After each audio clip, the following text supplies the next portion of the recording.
In retromarcia, giù da una delle scalinate più celebri del Veneto, in quel tempio del Canova, custode di un'arte senza tempo, è durata poche ore la gloria social di un 24enne della Castellana che verso le 23 del 29 settembre scorso, a bordo della sua Suzuki Samurai rossa, ha dato spettacolo davanti ad alcuni coetanei che lo hanno immortalato in un video, poi condiviso in rete tra urla di incitamento e risate, immagini che sono diventate materiale di indagine accanto alle sequenze della videosorveglianza, perché altro particolare non da poco, la zona è monitorata e non potrebbe essere altrimenti vista l'entità del patrimonio da diversi occhi elettronici.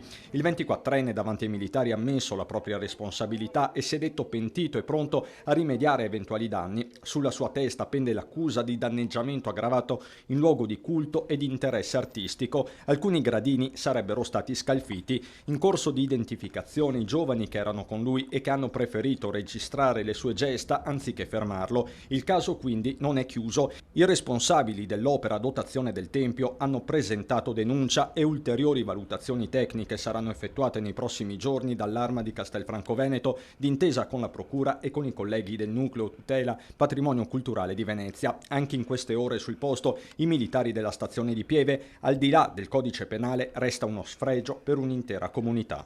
Sicuramente è un episodio deplorevole, un episodio che fa male a noi possagnesi, fa male a tutti, fa male all'arte, fa male al mondo della cultura, fa male al mondo religioso, perché ricordiamo che il nostro tempio è anche la nostra chiesa parrocchiale e quindi vedere uno scempio di questo tipo fa male.